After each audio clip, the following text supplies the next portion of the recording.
Robots are not for killing people. A robot invasion outside the British Parliament last month as campaigners aim to highlight what they say are the imminent dangers of robots that are able to kill.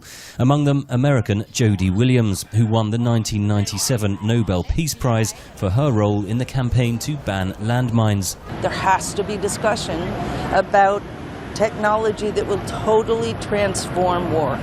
And when my country wants to call it a bloodless battlefield, I feel enraged. The X-47B, one of the world's most advanced unmanned combat air vehicles, or drones, is currently undergoing flight testing in the United States, one of many countries to operate such programs.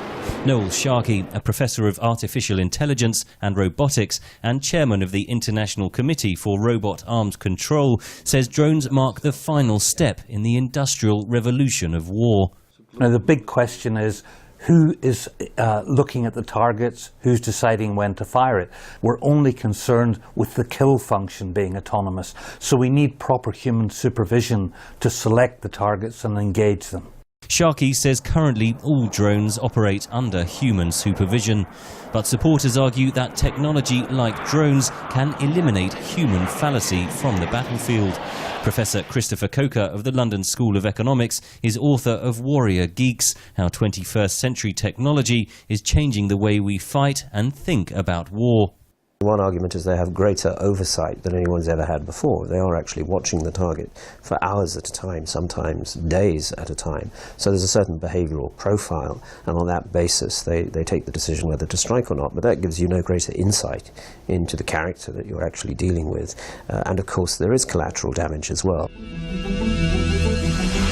A promotional video from South Korean industrial giant Samsung Techwin for its SGR-A1 Sentry robot, which aims to replace border or security guards with intelligent surveillance cameras.